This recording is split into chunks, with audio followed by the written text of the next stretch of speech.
জি আসসালামু আলাইকুম ভাই, নাম কি আপনার? আলহামদুলিল্লাহ। কি করেন? ড্রাইভার। কি গাড়ি? ট্রাক্টর। বুঝি না ভাইয়া। ট্রাক্টর। আর ট্রাক্টর কি হাইওয়েতে চলে? চলে না। তা আপনি আসছেন কেন? রোডের কাজ করতে হয় জন্য আসছি। তো এই যে আপনার পেছনে কি লাগানো আছে?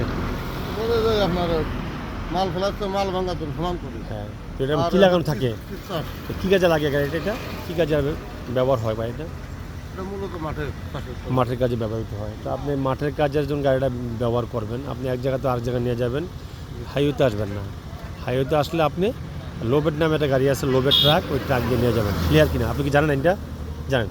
তো আপনি এই বিষয়ে হ্যাঁ, আপনি লোবেড দিয়ে এই গাড়িটা নিয়ে যাবেন। যেহেতু আপনি লোবেড ইউজ করেন নাই, এত কিলোমিটার রাস্তা আপনি হাইওয়েতে যাবেন, এটা তো অবৈধ। আপনি বাংলাদেশ সড়ক পরিবহন আইন 2018 নিয়ম অনুযায়ী আপনি এগুলো করতে পারেন না, পারেন না। তারপরও আপনার একটা ড্রাইভিং লাইসেন্স নাই। তো যে কোনো একটা দুর্ঘটনা যে কোনো একটা দুর্ঘটনা ঘটতে বলে দায়িত্ব কে নেবে বলেন? আপনার বিরুদ্ধে যদি আমি একটা মামলা করি, আপনার কোনো ড্রাইভিং লাইসেন্স থাকবে না, আপনার ট্রেস থাকবে না। তো যারা ভুক্তভোগী, হ্যাঁ, তারা কী হবে? তো এই জন্য আপনার অন্য কোনো মাধ্যম দিয়ে নিয়ে যাবো, ওনারা গাড়িতে নিয়ে তো আপনি কি বুঝছেন তাহলে আগামীতে ভুলটা হবে? আগামীতে ভুলটা হবে আর কত? আমি যেন আগামীতে ভুলটা না হয় ওই ব্যবস্থা করবেন। থ্যাংক ইউ দর্শক। আমরা এই গাড়িগুলো প্রায় আপনারা চিনেন, ওই গাড়িগুলো কিন্তু শুধুমাত্র কৃষিকাজের জন্য, এবং এটা কোনো ডকুমেন্ট দেওয়া হয় না, শুধুমাত্র কৃষিকাজ করার জন্য। যারা এগুলো জমির মধ্যে থাকবে, জমি দিয়ে এক জমিতে আরেক জমিতে যাবে, যদি রাস্তা দিয়ে কোথাও যেতে হয় তাহলে তারা এক জায়গা থেকে আরেক জায়গায় নিতে গেলে তারা ওই লোবেড নামে একটা ট্রাক ইউজ করবে, ওই ট্রাকটা ইউজ করতে এক জায়গায় আরেক জায়গায় নিয়ে নেবে। দেখেন এখন তারা মন মতো দেখেন এই কৃষিকাজের যে যন্ত্রসোনা ওইটা খুলে মনের মতো করে, মনের মাধুরী মিশিয়ে তারা দেখেন আরেকটা কী যন্ত্র লাগিয়েছে, এই যন্ত্রটা দিয়ে তারা রাস্তার কাজ করে, রাস্তা কন্ট্রাক্টে কাজ করে।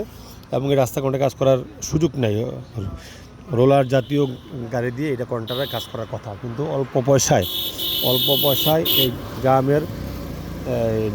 গ্রামের এই যে এলজিআইডি যে কাজগুলো করে ওই কাজগুলো তারা করতেছে। তো যারা কন্ট্রাক্ট সাহেব তারাও কিন্তু আমাদেরকে আসলে ফাঁকি দিচ্ছে যে আমাদের রোডের কিন্তু মূল কাজটা হচ্ছে না।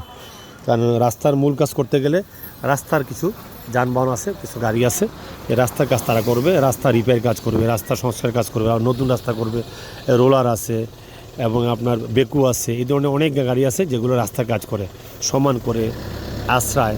কিন্তু এগুলো এই যে কৃষকের যারা কৃষিকাজ করে ওদেরকে গাড়ি দিয়ে এই কাজগুলো করতেছে, অল্প টাকা দিয়ে এই কাজগুলো করছে। আসলে আমাদের এগুলো দেখার বিষয়। আমরা যদি এগুলো না দেখি, আমাদের যেই ভিত্তিটা, আমাদের যেই সাস্টেনেবল গোল যেটা আমরা হওয়ার উচিত, এর কিন্তু আমরা হচ্ছে না। এবং সাস্টেনেবল গোলটা কিন্তু আমরা ওই পৌঁছতে পারবো না যদি আমাদের যদি বেসিক শক্ত না হয়, স্ট্রং না হয়। যাই হোক, আপনারা সবই জানেন, আপনারা সবই বোঝেন, তাও আমি একটু শেয়ার করলাম। রাব্বুল আলামিন আমাদের সবাইকে ভালো রাখবে, আমরা ভালো থাকবো। আসসালামু আলাইকুম ওয়া রাহমাতুল্লাহি ওয়া বারাকাতুহু।